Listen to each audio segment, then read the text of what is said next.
What's up, everybody? Welcome back to another episode of Gaming Without Parole. Sitting across from me this week and every week, Dezrah. And sitting across from me is Brian Paul. Public school made me this way. Public school.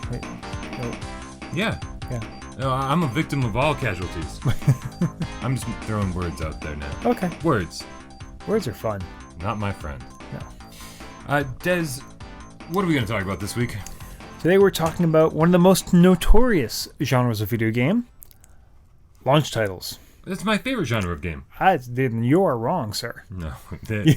Launch titles are definitely notorious for being pretty bad. Yeah. Well, you got to figure the situation they're dealing with. You've got, they don't want to gamble a whole lot on an unknown property, so you get a lot of licensed stuff. And we talked about how bad licensed stuff is. You've got things that are late in the development cycle. You've got things that get rushed out the door because they just got to get something out. It's just basically a recipe for disaster no matter how you slice it. Yeah, you get a lot of HD ports from last generation shoved over there onto a new system. Developers are definitely scrambling to try to get, especially when it's a new IP, they're rushing to get that new IP out the door so that they can make it into the launch window because they know that people like me will buy a new system and buy pretty much every piece of garbage that comes with it. Right, because that's all there is available. Right. Fantavision. PlayStation 2. Just terrible. Oh, God. Why? I think Fantavision was made by public school kids. But we are going to talk about launch titles, and there are a few shining examples and things we've already mentioned in some shows. Obviously, Halo launched, the entire Microsoft line of products. We've talked about Wii Sports before as just a shining example of, not just a launch title, but also a launch title specifically made to show off what the console could do. Yep. There are some, examples like that. Super Mario World, for me, is by far, and Super Mario 64, by association, these are games that, just actually ended up being some of the best for the console, and they were launch titles. Super Mario World specifically, a packing game. Ooh, we should talk about packing games. No. Do you want to jump off and talk about a launch title that you love? Sure. So I'm going to talk about a game that should have been, according to our definition before, a pretty awful failure. This wasn't original to the console. It was a port from another completely different, a completely different format. And it's wow. This sentence started off badly and is just ending even worse. So we're going to stop. I'm just going to say Zaxxon. Oh, God. Yeah. Zaxxon. It was a isometric shoot 'em up, I guess, an action shooter. You were in a spaceship. You were flying around. And, at the time, this was just, oh, my God, it's 3D. It's this game you fly in 3D. It was first in a lot of different ways. The version for the Coleco was the first version to actually bring the isometric view to home. So there was a Atari version of Zaxxon and an Intellivision version of Zaxxon that did this awful... and I don't know if we can find this third person behind. It doesn't even, if I showed you this and you didn't know it was labeled Zaxxon, you would never say, oh yeah, that's the Atari version of Zaxxon. Yeah, pretty bad. Yeah, it's awful. This originally came out in 1982. Something I found out, Zaxxon actually isn't just some random, word salad they came up with. Another synonym for isometric, axonometric. Really? Axonometric. Yeah. Zaxxon. Huh. Hey. I'll be damned. So we actually have some real information here. Also, the last time that anyone made an isometric game that was any good. Pretty much. I hate isometric games. They're my least favorite genre of game. But this was cool. You actually could control the altitude of your ship. And another little graphical detail, I guess, and this was a first for this one, the shadow under your ship getting larger and smaller depending how close. That was another first. Yeah, I remember playing this as a kid, and it stressed me the F out. I couldn't handle it. It was just too intense. I did love the refueling, though. I think this may be just specific just to Zaxxon. So, one of the many things that could happen with your ship could run out of fuel. And so you had to refuel on the fly. And you did that by shooting fuel barrels. Oh, right, okay. Right. I can actually picture the cylindrical, yep. I would love if that was the way like your car operated. Man, I am empty. Boom. That would be pretty That phenomenal. was fantastic, right? Yeah. Yeah. Oh man, when do we get to talk about River Raid? Was that a launch title? Because that just reminded me of that. Yeah. I don't know. Another first. This is interesting. The first arcade game. Now, this is kind of, I'm talking about the arcade version, not the Coleco version, but still, I thought this was interesting. The first arcade game to be advertised on television. Really? Yes, with a commercial made by Paramount Pictures. What? Like they had nothing better to do? For the whopping sum, Oh God. $150,000. Jesus. Inflation, kids. You can't make a commercial for $150,000 today. No. You can't get it to air for $150,000. Paramount. Paramount Pictures. They had to have had better things to be doing. That's insanity. If for whatever reason you want to play it today, it's available on the Wii and the Wii U Virtual Consoles. And it was an unlockable. This is kind of like a doubly difficult thing to find, but it was an unlockable in Sega's Sonic's Ultimate Genesis Collection on the Xbox 360 and the PS3.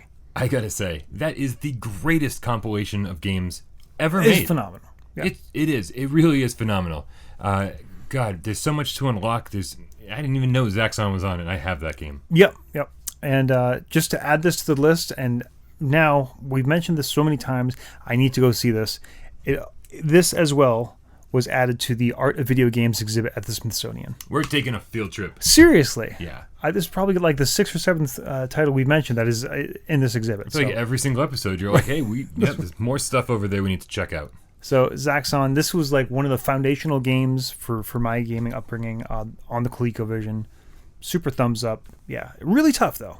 I think Brian referenced that. Stressed me out. Yeah. Yeah, games shouldn't do that. Maybe I was too young to play it. I don't know. Whatever. All right. Well, what we got? Well, I'm going to jump so far ahead in the future. Okay. Yep. Future's good. I'm going to take us to November 15th of 2013. That's like 4 years ago. Yeah. Yeah, that was... Not the future. Well, Assassin's Creed 4 Black Flag. I love Black Flag. The band? Rollins. Oh, hell yeah. Oh, yeah. Not in this game. No? No. Oh. So, back in the day... I'm a lot less excited now. But years and years ago, when I was pre-ordering my PlayStation 4, there was a deal going on. I don't know if it was like Target or if it was maybe possibly even Amazon. I don't remember. Okay. But it was, they were like, okay, here you go. All these launch games. Here's a list of them. PlayStation 4, they're coming out. Mm-hmm. And if you buy 2, you get 1 free. Ooh. And I was like, oh, sweet. I'm buying a PlayStation 4. I want a free game. That's always the mark of quality. Yep. And it was for every single PlayStation 4 launch game. So I was like, wow. I got to find awesome stuff. So I pre-ordered Killzone Shadowfall. Knack. And I meant to pre-order those. Like those were the ones I was excited about. These are the new interesting things. I feel like I've matured so much in the last 3 years. And then I was like, well, what am I going to get for my free game? I don't want any of this other crap. Right. So I got Assassin's Creed 4 Black Flag. Pirates, all right. I didn't like Assassin's Creed games. Like, at all. Yeah. I still don't like Assassin's Creed games. But I'll tell you what I do like. Pirates Creed. I love Assassin's Creed 4.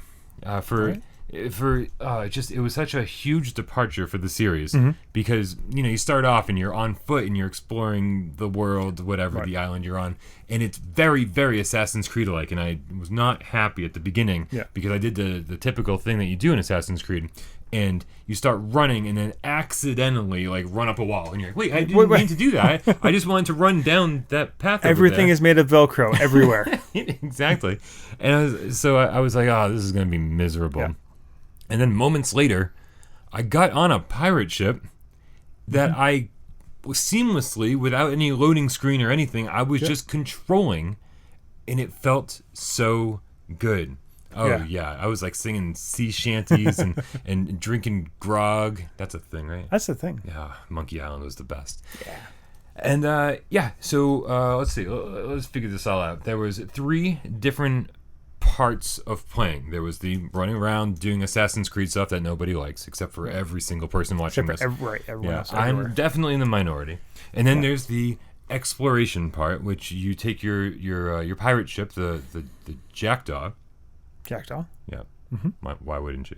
Why wouldn't you? Yeah, and you can upgrade that, and you explore the world, and it's got the map has like that fog of war going on, so you're constantly like opening up different parts of the map, and you're discovering new islands and different places, and different, like, even just as you sail around, you're running into enemy ships, and it's so much fun to blast them out of the water. So there's like a ship-to-ship combat element as well. And it's so good. It's so well designed. It was like super simple to learn. And the more you upgrade the Jackdaw, like the better you are at this combat.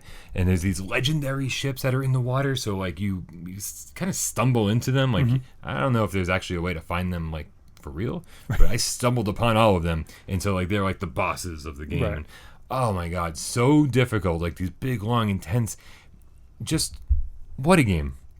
What a game. And for being a game I don't like, Assassin's Creed, I love this game. Yeah, see, for me, I've never even tried it out because I had the same, Assassin's Creed should be something I'm super into. I love my stealth games. I love, that whole aspect. And yeah, it was the same thing. It's just like, I don't really care. Yeah, anytime honestly. It was trying to be Assassin's Creed, like anytime the story forced you to eavesdrop on somebody or sneak along or do basically anything that Assassin's Creed games make you do, it was terrible. So I basically only did story missions when they made me. I would do story missions and then unlock a few side quests and be like, I'm done with the story, off on the side quests. And it was so much fun. Like that, all that stuff. You could hunt on land, and then you could hunt at sea. Whaling or just whaling? Oh yeah, and then you could, and then there were all these sunken ships, and you could go and like try to salvage treasure from all these sunken ships. Oh, that's cool. There was just so much to do. This big open world, and that's right. It's still Assassin's Creed, so there was this future element to it. Every so often, you get pulled out of the game, and you have like this first-person thing where you were at the Abstergo offices, right? And it was, again, I just wanted to be a pirate. Yeah. So the pirate part of Assassin's Creed 4 is just awesome. That said, I remember my dad came over to check out my PlayStation 4. It was new and shiny and awesome, and he liked seeing the game so much that he picked it up for PlayStation 3, because that's what this game did. It came out for 360 and PS3, and then days later when the Xbox One and PS4 launched, bam, launch day. And I gotta say, the team over there at Ubisoft is talented, because I think it looked just as good on the PS3, and I was blown away by the way it looked on the PS4. Excellent. Yeah, just an amazing game all around, and compared to Knack, which was garbage, damn you, Mark Cerny, damn you, especially for making Knack 2. What is going on over there at Sony? Do they even care anymore? They're like, we won, we're thrown in the towel. Yeah, pretty much. And then Killzone was just like a good game, but it seemed like it was all these different ideas shoved together at the last minute. The Asian black with guns, yay. Real weird. We've seen that. Yeah. So what a great surprise I had on launch day to have this great open world game that I didn't even know I was going to love. Which again should have been a clunker. Yeah. Again, licensed, crammed in from another previous generation of console. What's it licensed from? Well, I mean, it's Assassin's Creed. It's not new IP. It's just a part of the franchise. I used the wrong term. You were right to be confused. I was saving you from the comments. Yes. No one watches. Hello. Take it away. Yeah. So we're gonna go backwards in time a little bit by about 12 years.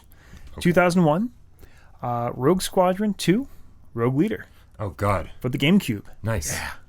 Yeah. The motion sickness-inducing game of all motion sickness-inducing games, which is weird. Actually, this one didn't bother me. But yeah, you basically play as part of Rogue Squadron. You play through a lot of the famous battles and scenes through the original trilogy, which is very interesting because this is a time when the prequels were in full force. So the LucasArts, marketing machine was behind the prequels, but somehow this came out with not a mention of the prequels in the entire thing. So it's like even they knew. So it was a fantastically gorgeous game. I remember getting the GameCube and just like, I cannot believe this is a video game I'm getting to play at home, because this is about the time I'm making the switch from PC back to consoles, which we kind of talked about before. And I've been used to, hey, my PC games look so much better than anything a console can come out.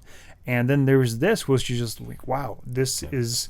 And this is on a console that was notably not as powerful as the other machines out at the time. It's definitely more powerful than the PlayStation 2. But as far as I think the Xbox, I don't know. I think there's always been a conversation about this. Well, it's little apples to oranges. But anyways. But beautiful game. Absolutely gorgeous. You could play as a X-Wing, Y-Wing, B-Wing, Snowspeeder. And this was weird. Like the beginning mission, you were flying in Luke's T-16 Skyhopper, which honestly, I could understand if you played through that part and just like, oh, this isn't particularly exciting, because you're just kind of flying around sort of very slowly over land, and you spend a couple levels doing that. It's really the tutorial mission. And you're like, all right, this isn't... I mean, it's kind of cool. It's in the Star Wars universe. But then you get your first taste of space combat. It's like, oh, my God. Complete freedom in all dimensions. You can flip the ship around wherever. And, of course, you get to play my favorite ship, the A-Wing. Yay. I don't know, it just looks cool. Typically, you're assigned a certain ship per level. So you're playing the Hoth battle. You have to do it in the Snowspeeder. Once you beat that level to a certain level of... ability, you can then go back and play it with another one. So you can play, nice. Millennium Falcon over Hoth if you want. Wow, that's cool. That doesn't matter. So here's why I wanted to really talk about this. Just like all these games, if you hit certain mile markers, you can unlock different fields. You could unlock the Millennium Falcon. You could unlock a battle against the Rebels playing as Darth Vader, which is cool. You could unlock this high advance, the Imperial Shuttle, Slave One. There was a little bit of a reference to the prequels, a Naboo Starfighter. You could unlock a Naboo Starfighter.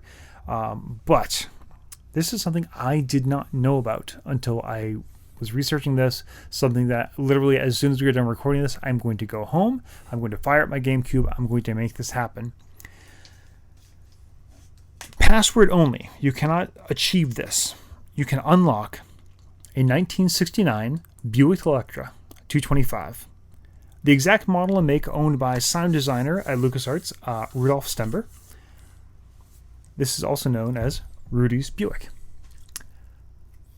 I love this. This is something that actually in every Rogue Squadron there is a way to unlock Rudy's Buick. Is that how cars work?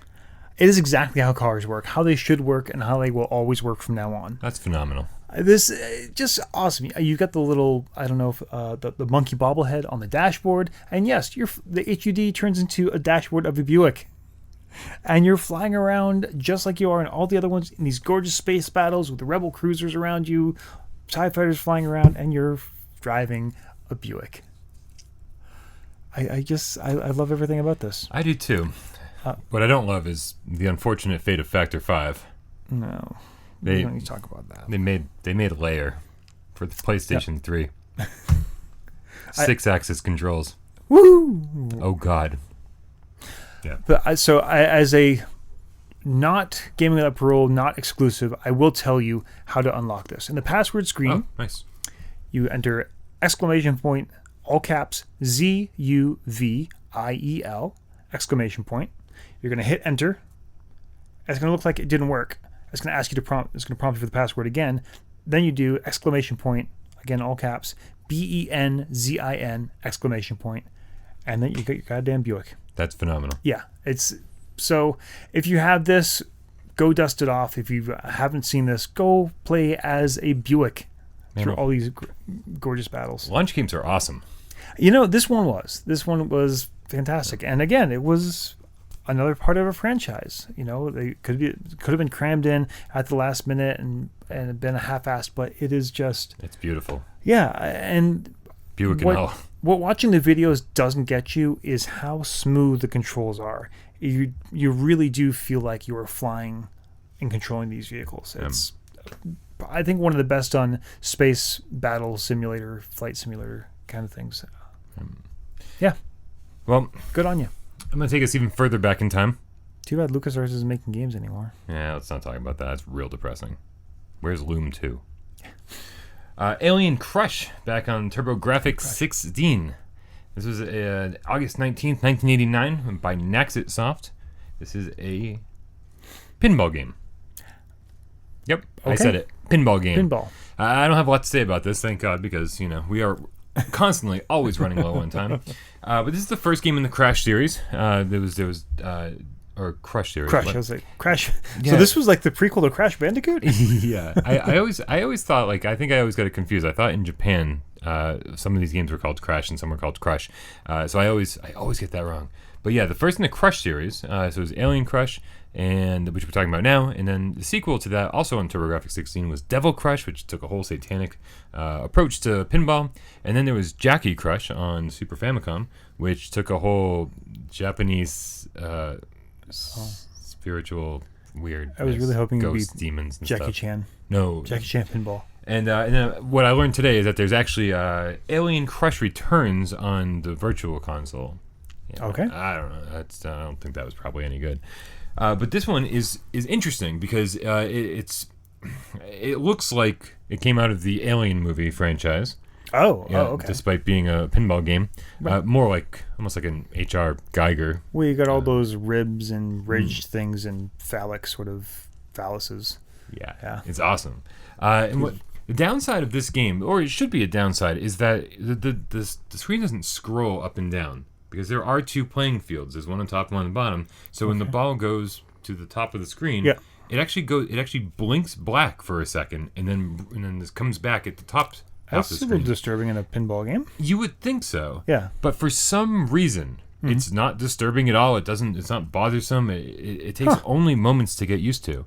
This is a phenomenal pinball game. And the TurboGrafx, like, by nature, the way they advertise all these games were like, look how big these sprites are, basically. You're right. If you remember, like, China Warrior, like, the characters took up almost the entire screen. It was laughably large. Yeah. So this is like, pinball. And so you get these, compared to, like, Nintendo's pinball. You get these like pretty big flippers. You get a big pinball. In the physics on the ball, everything just feels right. There are two options. Only two. One, play it or not play it. Well, three options. One option is to change the music. There's two different tracks to listen to while you play this game. Two different tracks. And craziness. I can't believe they fit all of that on those little Who cards. Actually, or turbo chips, I guess we called them in the States here. And then the other option, do you want to play this game fast or do you want to play it slow? And that's it. It's an awesome pinball game. That's all I got. Thank God. Well, you know how much we love slow pinball. Yeah. No, play it fast. It's awesome. Yeah. Cool. And all the music is great, so don't worry. Just pick either one. Don't stress about the music. I promise. All right. So the other part of this episode, yes, which we're not going to spend a lot of time on. No, because they don't deserve a lot of time. A couple dishonorable mentions. Yeah. These were the easier ones to find. Oh, yeah. Because no question. More launch games are bad than good. So we each chose a bad one. I'd even say more launch games are just mediocre. Okay. I think a lot of it is we say, the launch games are bad. Yeah. I think part of it is actually we're just expecting so much. A new console is coming out. We want it to be amazing. And when the games that come out are just kind of average, they just feel worse in comparison. Definitely. I think if some of these titles that are like, this is a bad launch title, if they came out a year or two after launch, they'd be like, it was all right. Right. But I think, again, our emotional state is like, this is going to be the next best thing. This is going to be amazing. And then you get, Killzone. Right. It was fine. Well, exactly. If it was on PS3, we'd be like, hey, this is pretty good. Right. PS4, like, meh, it's all right. I just dropped how much? And this is the game I'm getting? Buy two, get one free. Right. So I'm going to talk about a game that was exactly this kind of emotional ride. I don't talk a lot about it a lot, but I didn't have a whole lot of money in my family growing up. So, these things were... I still to this day don't know how my parents afforded an NES, but they were able to get us one, which was amazing. Like, our heads exploded. We were like the kids in the neighborhood who did not get an NES. Thanks, Desert parents. Good job. They did. No, they did. They somehow pulled it off. My parents got us a Commodore 64. Yeah, I didn't get that. But anyways... Thanks, Mom and Dad. So we got Super Mario Brothers. Yay, awesome game. We got Duck Hunt. Yay, fantastic game. Hell yeah. We got Airwolf. And then we got Donkey Kong Jr. Super excited, math. Mm-hmm. What was the last word you just threw in there? Math. Donkey Kong Jr. math. That sounds educational. But you know what? Hey, I'm a geek. I like being smart and educational. This was not good. It's just that simple. It is not Donkey Kong Jr.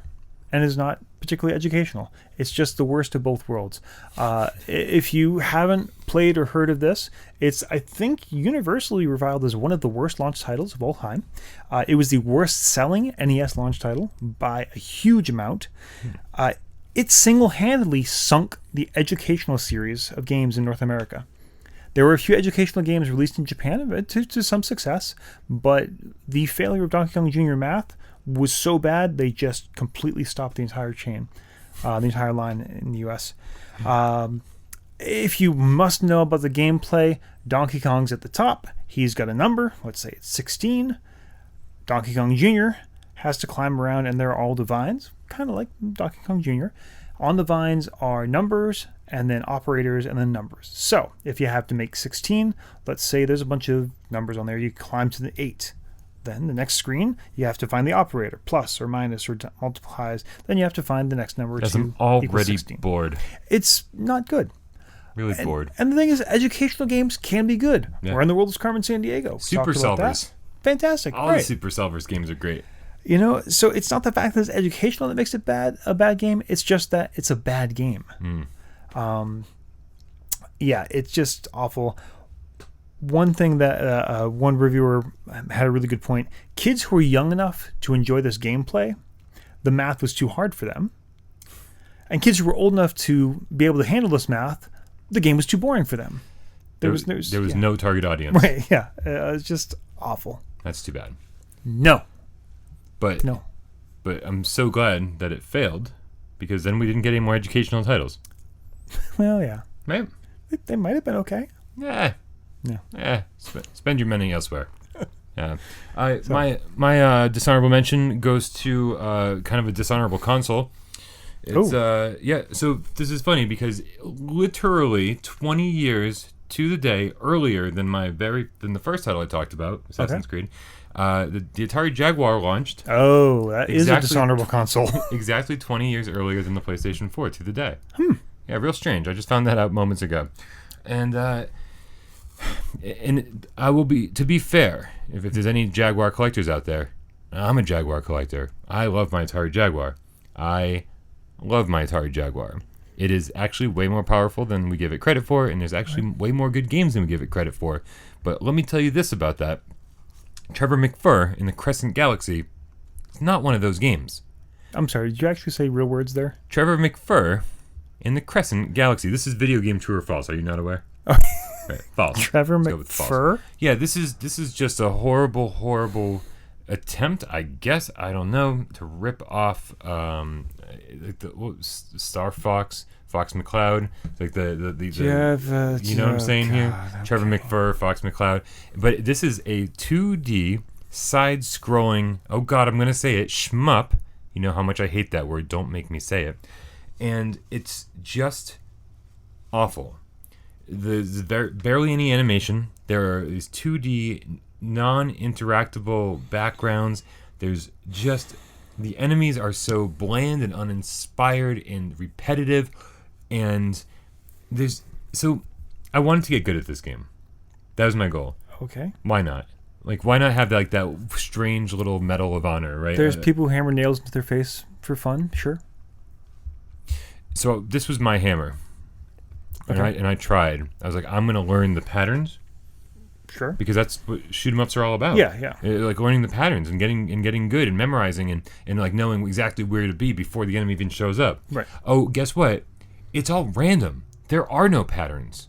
So it doesn't even subscribe to the basic principles that shmups are built around. But that's how we add replayability. Oh god, it's just horrible. It's just horrible. There's nothing redeeming about this game at all. I've beaten it with cheat codes, and even that's just horrible.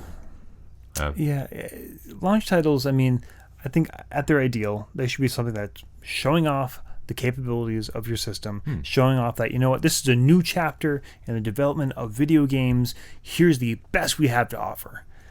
Yeah. And instead, it's just crap like this. It's just like, oh god, we thought we had 2 years. We have 6 weeks left. Yeah. So, I mean, that's the thing, is it's hard not to get excited when a new console comes out. You know, Nintendo Switch is coming out, well, by the time this episode airs, probably today. Yeah. Roughly, around that time. I don't know. Maybe it's out already. I'm really bad with scheduling these things. And so, you know, like The Binding of Isaac was supposed to be a launch title. Right. And I already own The Binding of Isaac on the PlayStation 4 and Vita. And I was going to buy it anyway to have another game to play on my Switch. Right. Why? Because I'm a moron. And I love buying crap when I buy a new system. So don't be like me. That's the lesson here. Save your money. There's good stuff on the way.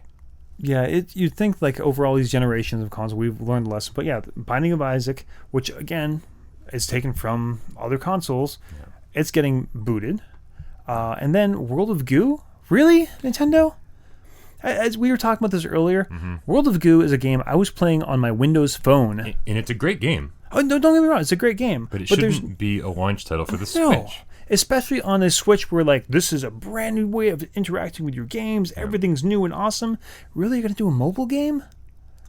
They get nothing else. They got nothing else. What a horrible launch lineup. Yeah, it's... I'm still buying one. Don't shoot the messenger. You know, I think we talked about it a little bit a while ago, and, like, we want this to be good. We desperately want this to be good, but they're not filling me with a whole lot of confidence right now. Yep. Boy, I hate to end on a bad note like that. We're talking about launch titles. It's hard not to. Halo, everybody. Halo. Yay! For Gaming Without Parole, I'm Brian Paul. I'm Dezrah. We'll see you next week.